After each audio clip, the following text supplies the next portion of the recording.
전투기 개발도 해야 되고 또 드론 개발도 해야 되고 여기에도 돈이 엄청나게 들어가고 있어요. 그 돈을 세금으로 거둘 수 있느냐? 그렇게 거둘 수는 없단 말이에요. 그거는 빚을 국채를 발행해서 충당을 하고 있다. 사실 국채를 발행을 해서 그 돈을 정부가 쓰는 거는 경기 침체를 막아보려고 하는 시도라고 볼 수가 있는 거죠.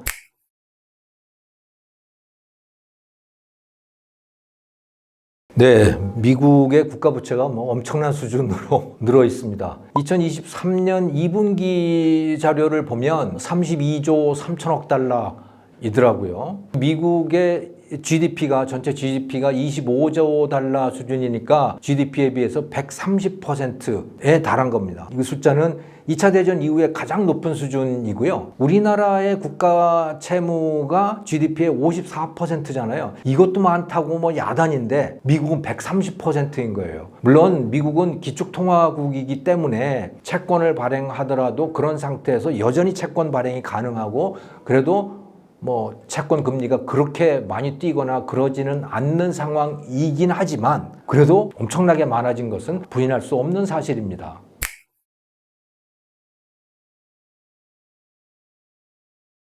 미국 연방정부가 부담하는 이 국채에 대한 이자가 무려 4,800억 달러예요. 2022년의 경우에 우리나라 돈으로 하면 640조 원입니다. 어마어마한 돈을 이자로 지불을 하고 있는 거죠. 그래서 미국 연방정부 예산의 지출 항목 중에서 가장 큰 항목이 바로 이 이자예요. 이건 GDP의 2%에 해당할 정도로 큰 액수인데요. 고금리 때문에 이런 현상이 더 생긴 겁니다.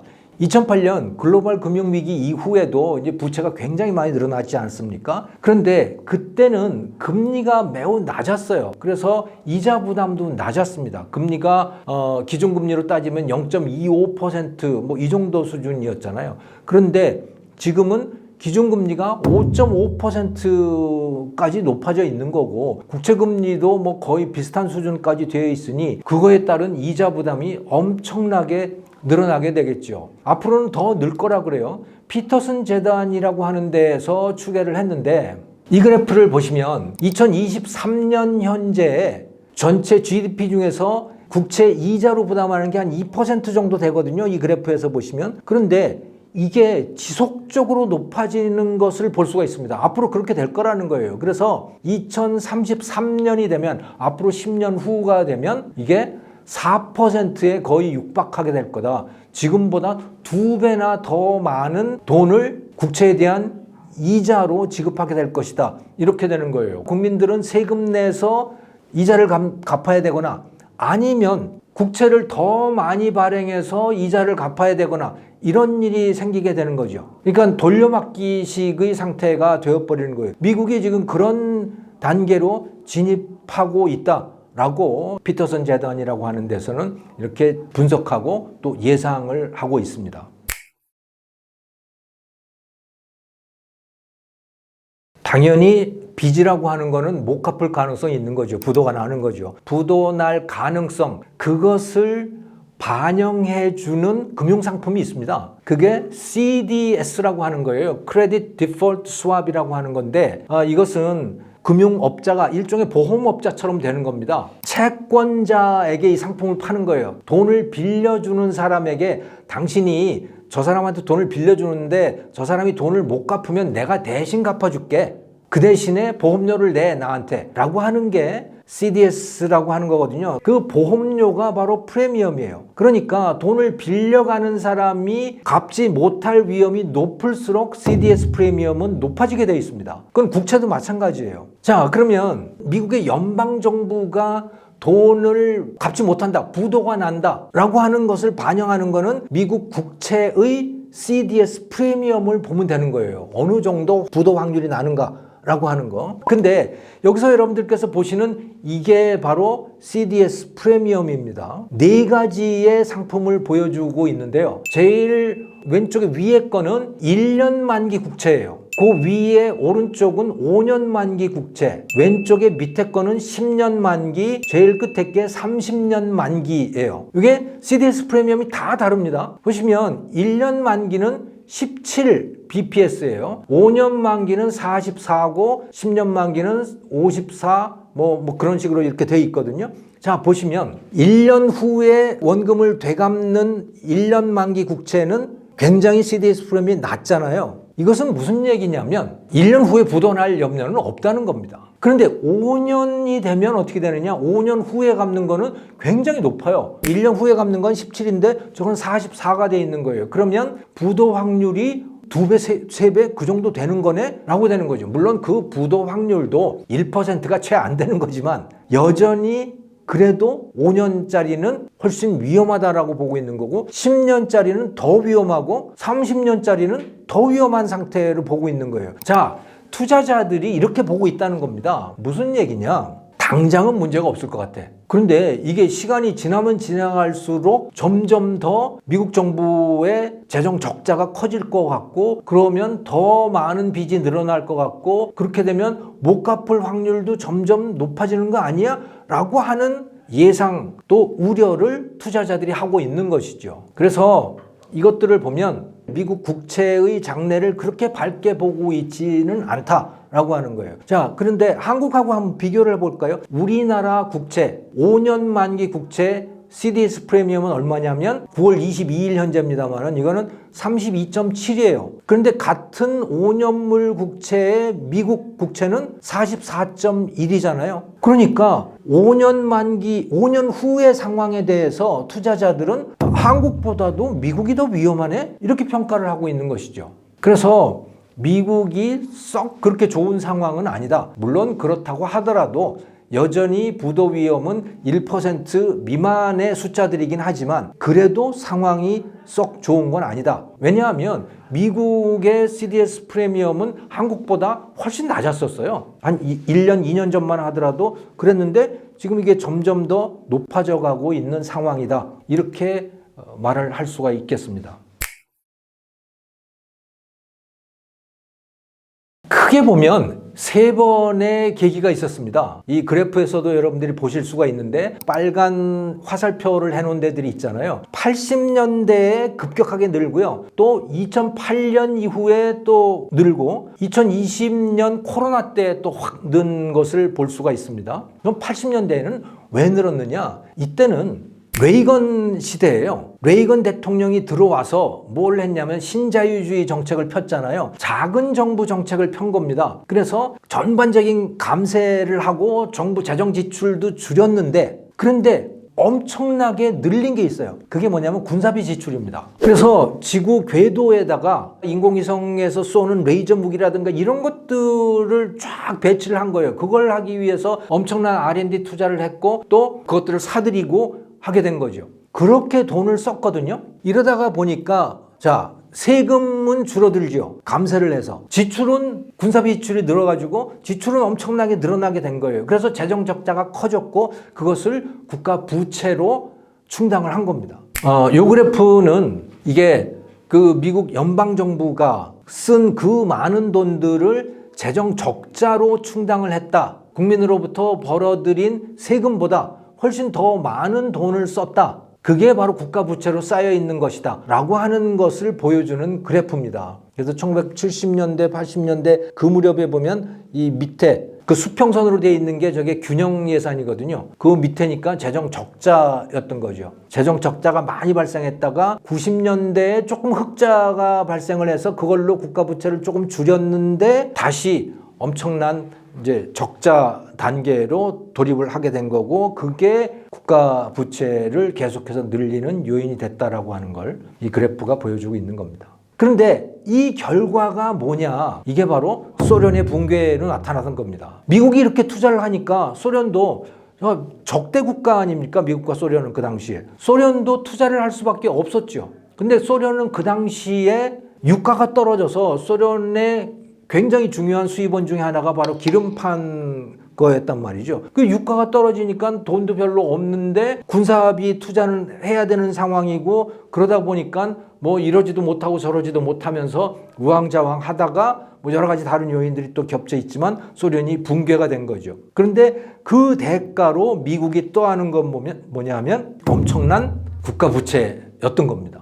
자, 그러다가 이게 90년대에 들어오면서 특히 클린턴 시대에 들어오면서 이게 낮아지게 되는 거죠. 그렇게 어느 정도 안정된 상황을 보이다가 2008년 글로벌 금융위기를 맞게 되잖아요. 리만 브라더스 사태 이러면서. 자, 이때 미국이 무엇을 했느냐? 금리를 거의 0%로 낮춰서 미국의 시중은행들로 하여금 돈을 거의 무제한으로 갖다 쓸 수 있게 하면서 동시에 양적 완화라고 하는 것을 했죠. 그 양적 완화라고 하는 건 뭐냐면 연준이 돈을 찍어서 그걸로 미국 국채를 연방정부가 발행하는 국채를 사들인 거예요. 그게 양적 완화거든요. 그러니까 연방정부의 입장에서는 연준이 그 채권들을 다 사주니 마음 놓고 국채를 발행을 했던 거고, 그렇게 해서 만든 돈을 가지고 부실기업 또 대출을 해주고 하고 그때 수많은 좀비 기업들이 등장을 하게 되죠. 그게 다 국가 부채로 충당이 되었던 돈들인 겁니다. 그러면서 국가 부채가 또 급격하게 늘어나게 되고요.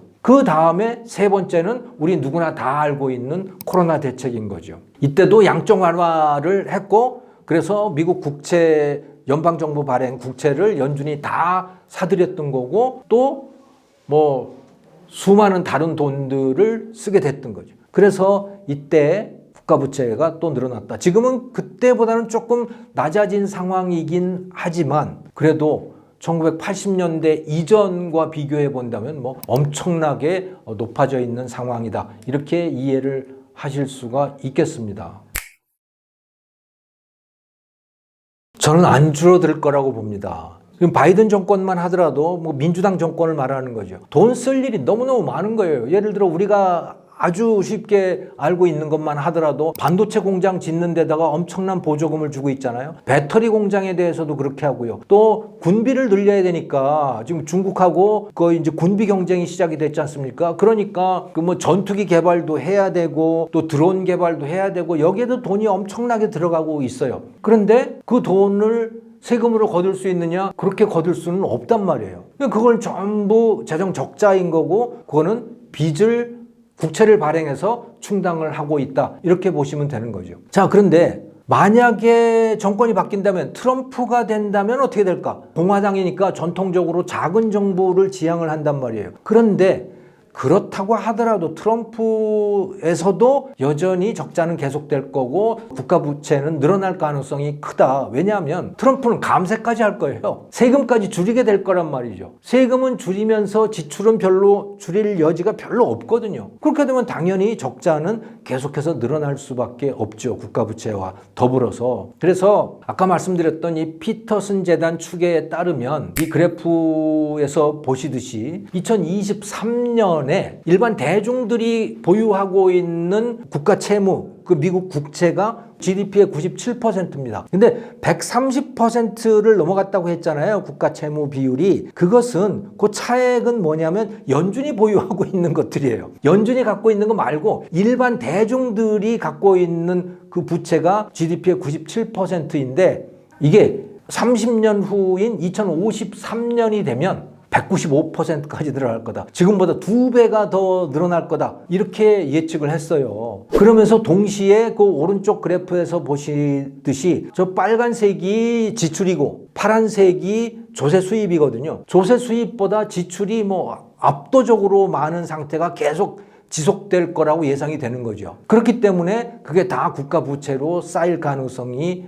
높은 거예요. 그러니까 투자자들의 입장에서 봤을 때는 이거 위험한 거 아니야? 그러니까 CDS 프리미엄이 이게 만기가 긴 채권일수록 점점 더 높아지는 거고요. 하지만 아직도 견딜만 한 정도인 겁니다. 그 CDS 프리미엄이라고 하는 것이 만약에 저 CDS 프리미엄이 예를 들어 지금 44bps라고 하면요. 5년물 국채가 44bps라고 그랬잖아요. 44bps는 0.44%이거든요. 그러니까 1만 달러 국채를 발행하면 0.43은 얼마예요? 44달러 정도의 보험료를 낸다. 이렇게 되는 건데요. 뭐 그 정도면 견딜만 한 거예요. 그 채권을 발행하는 입장에서도. 그런데 그게 아니고 이게 200, 300까지 정말로 올라가 버린다. 보험료가. 이건 위험한 상태가 되는 거죠. 이게 이제 그리스 같은 나라가 이제 그런 상태에까지 막 가고 그랬었거든요. 이렇게 된다면은 함부로 늘릴 수가 없어요. 그런데 현재와 같은 수준, 10,000달러 하는데 한 40달러 정도 보험료를 낸다.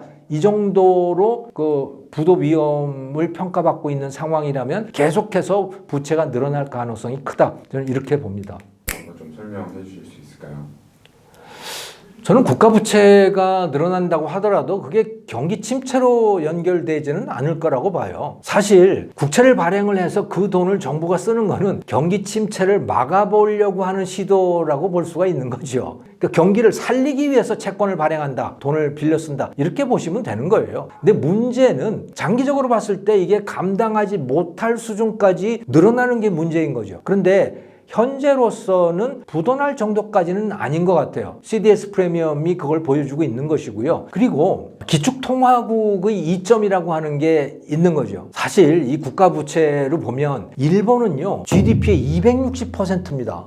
그 비율은 일본이 미국보다 2배가 더 높은 거예요. 그럼에도 불구하고 일본 국채의 CDS 프리미엄은 한 20 정도 수준이에요. 20 bps. 미국보다도 절반이거든요. 그러니까 이게 단순히 부채가 많고 적고의 문제, 그거와는 다른 차원이 또 존재하고 있는 겁니다. 그게 그 나라의 돈이 안전자산이냐 아니냐라고 하는 인식, 투자자들이 거기에 대해서 어떤 인식을 갖고 있는가라고 하는 것, 그게 굉장히 중요한 거죠. 그게 어떤 때는 뭐 근거가 있는 인식이기도 하고 어떤 때는 근거가 없는 인식이기도 하고 그렇습니다만은 어쨌든 일본은 GDP의 260%까지 국가 채무가 쌓여 있음에도 불구하고 여전히 가장 안전한 국채로 인정이 되고 있는 겁니다. 일본이 그렇게 된 이유는 일본 국채는 다른 나라 사람들이 별로 갖고 있질 않아요. 전부 일본 국민들이 갖고 있는 거죠. 그래서 일본 정부가 부도가 난다고 하면 일본 국민들이 그걸 책임질 거다라고 하는 기대가 다 있는 거예요. 그러니까 일본 국채는 절대로 부도나지 않는다라고 하는 기대를 갖고 있는 거죠. 하지만 미국 국채는 미국 국민뿐만이 아니고 전 세계 사람들이 그걸 보유하고 있는 겁니다. 중국 정부도 엄청나게 미국 국채를 보유하고 있는 것이고 일본 정부도 미국 국채를 보유하고 있고 우리나라도 마찬가지고 그런 거죠. 그러니까 그런 면에서 본다면 미국 국채는 일본만큼 안전하지는 않다. 하지만 그럼에도 불구하고 여전히 기축통화국이고 달러를 대체할 만한 다른 통화가 존재하지 않기 때문에 여전히 안전자산으로서 인정받는다. 미국의 국채라고 하는 게. 그러니까 달러 대신에 미국 국채를 보유하잖아요. 외환보유고로 중앙은행들이 그 외환보유고를 구성할 때도 보면 달러, 현금 달러를 갖고 있기보다는 미국 국채를 보유하고 있거든요. 미국 국채가 바로 달러의 대체물인 거죠. 그런 이점도 또 존재하기 때문에 여전히 미국 국채는 안전자산이다. 그래서 부도가 날 가능성은 그렇게 높지 않다. 매우 희박하다. 이렇게 봐야 되겠죠. 그러니까 국채를 더 많이 발행한다. 그래서 국가 부채가 쌓인다라고 하는 게 경기 침체의 신호탄이 되리라고 생각지는 않습니다. 경제계에서 자주 회자되고 있는 미국의 국가 부채 위기에 대해서 말씀을 드렸습니다. 시청해 주셔서 감사합니다.